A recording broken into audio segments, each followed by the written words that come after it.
नमस्कार मित्रांनो, स्वागत आहे आपल्या सर्वांचं मनपूर्वक पुन्हा एकदा आपल्या या युट्यूब चॅनलमध्ये. मित्रांनो, हे नवीन वर्ष आपल्या सर्वांसाठी अतिशय आनंदाच्या गुड न्यूज घेऊन येताना दिसत आहे.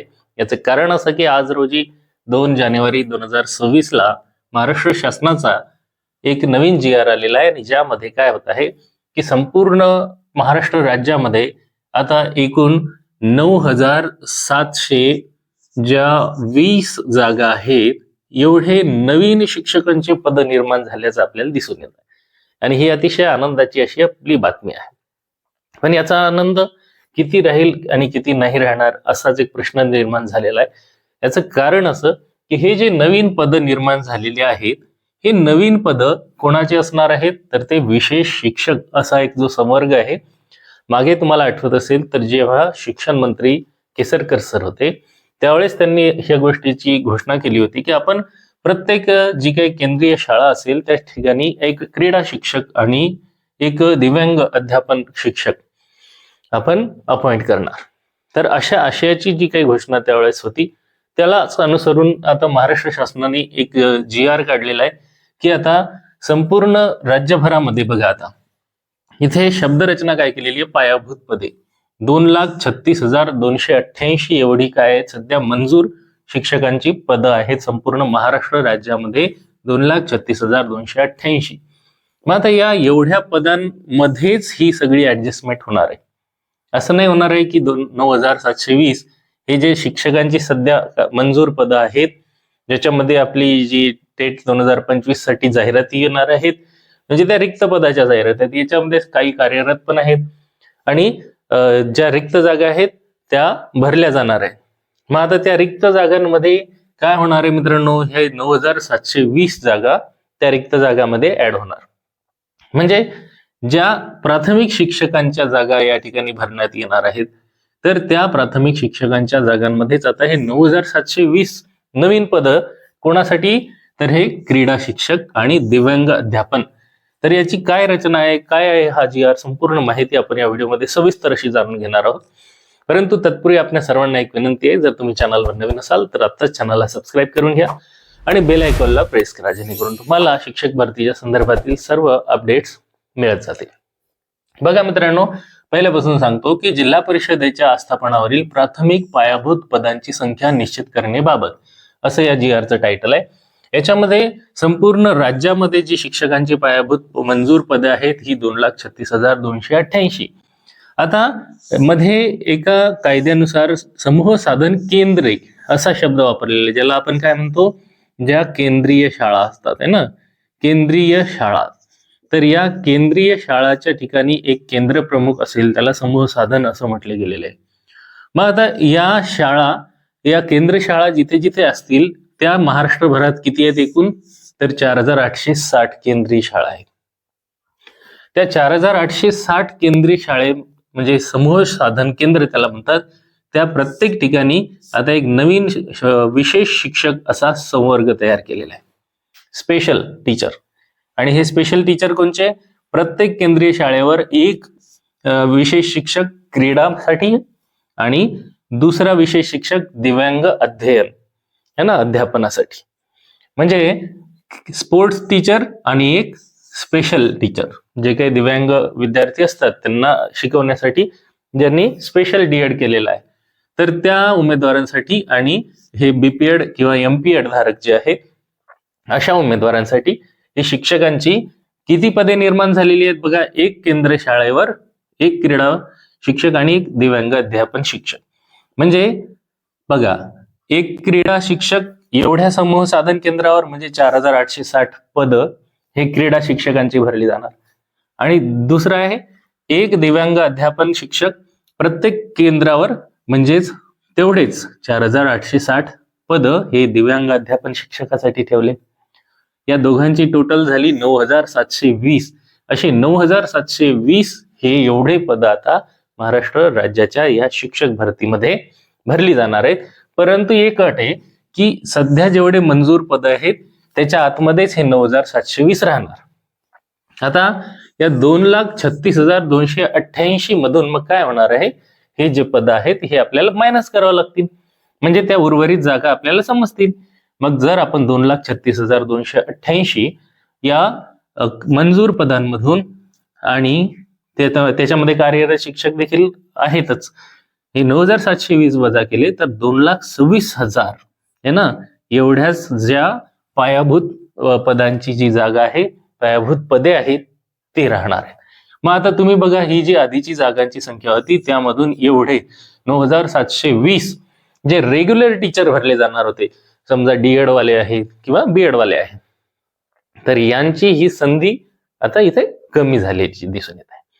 म्हणजे या ठिकाणी आता तुम्हाला गोष्ट लक्षात येईल की यामध्ये संधी कोणाला मिळत आहे आणि नुकसान कोणाचं होत आहे, हे आपण आता याच्यामध्ये जाणून घेऊया. बघा, संधी कोणाला आहे आणि नुकसान कोणाचं होत आहे.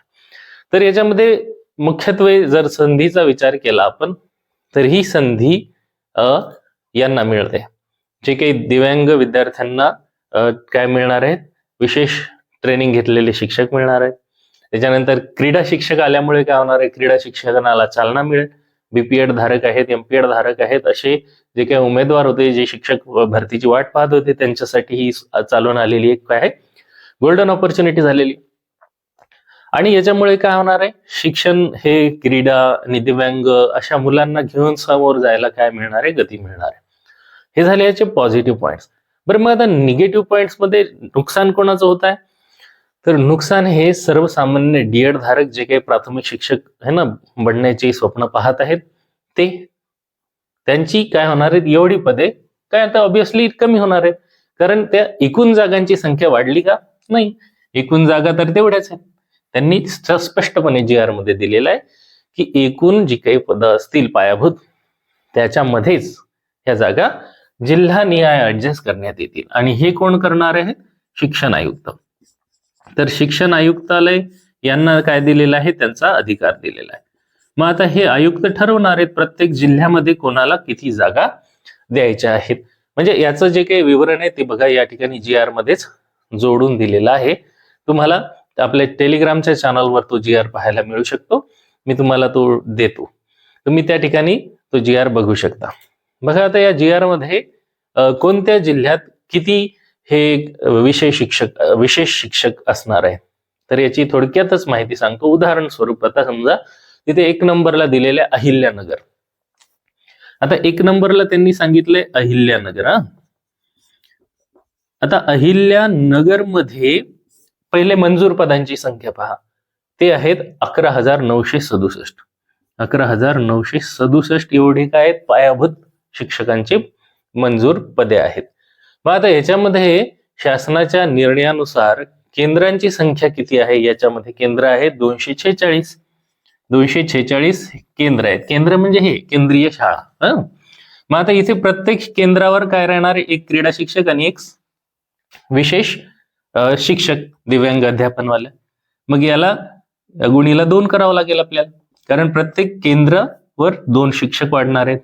मग बघा इथे 6 2 12, 1 4 2 8 आणि 9 आणि 2 2 4 आणि 5, 592.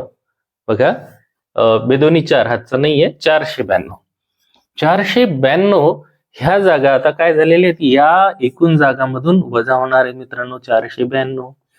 मग इथे राहणार किती आहेत, तर बघा तुम्ही इथे राहणार आहेत 11,475. 475 हे एवढ्या जागा. मग तुम्हीच बघा ना, आता इथे 492 म्हणजे जवळजवळ 500 जागा ह्या ज्या प्राथमिक शिक्षकांच्या त्या ठिकाणी भरल्या जाणार होत्या, त्या काय झालेल्या आहेत, कमी झालेल्या आहेत. आणि त्या ठिकाणी हे जे 2 आहेत, एक क्रीडा शिक्षक आणि एक विशेष अध्यापन करणारे दिव्यांग अध्यापक शिक्षक, अशी पदं वाढलेली आहेत. म्हणजे संधी कोणाला आहे आणि त्याच्यापासून काय झालेलं आहे, काही पदं देखील कमी होणार आहेत, कारण एकूण जागा मात्र यांना काय करायचे, स्टेबल ठेवायचे. त्याच्यामुळे काय झालेलं आहे की एक गुड न्यूज पण आहे आणि एक थोडीशी निराशा आणणारी बातमी पण याच्यातून आपल्याला पाहायला भेटेल. परिशिष्ट जोडलेलं आहे मित्रांनो याच्यामध्ये. अकोला जिल्ह्यात पहा, एकूण जी काही मंजूर पद आहे 3,853 आहेत. तिथे केंद्राची संख्या आहे 85.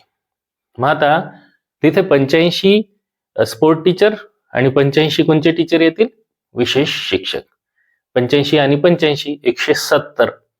मग 3853 मधून 170 शिक्षक कमी झाले, तर तिथे पायाभूत शिल्लक पदं किती राहिली, तर तिथे राहिली 3683.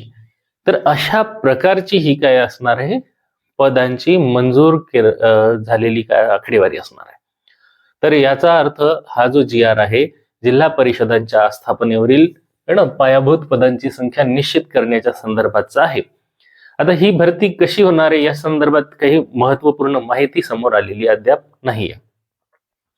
पवित्र पोर्टलच्या माध्यमातूनच होणार की त्याच्यासाठी काही वेगळी सिस्टीम त्यासाठी शासन शोधून काढणार आहे, हे आपल्याला आता काही दिवसात माहीत पडेल. परंतु ही गोष्ट मात्र निश्चित झालेली आहे की जेवढ्या काही शिक्षक भरतीमध्ये जागा येणार होत्या, आता हे एवढ्या जागा तर येणारच नाहीत ऑब्व्हियसली, 2,36,000. त्या 2,36,288 मधूनच काही समजा आता मागे घोषणा झाली होती की पहिल्या टप्प्यामध्ये 12,000 जागा भरणार आहे आणि दुसऱ्या टप्प्यामध्ये 8,000, अशी जवळजवळ 20,000 पदे जिल्हा परिषदेचे येतील.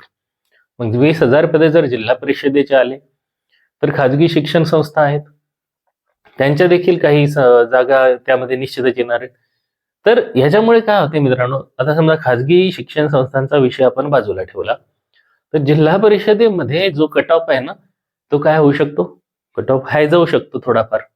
आणि तो कट ऑफ हाय गेल्यामुळे कशामुळे जाणार आहे हाय, कारण त्या ठिकाणी जागा कमी झालेल्या आहेत. जागा कोणाला गेलेल्या आहेत, तर त्या स्पोर्ट टीचर्सला आणि विशेष अध्यापन करणारे शिक्षकांना जागा गेलेल्या आहेत. तर अशा प्रकारे कट ऑफ काय होऊ शकतो, थोडा जास्त जाऊ शकतो.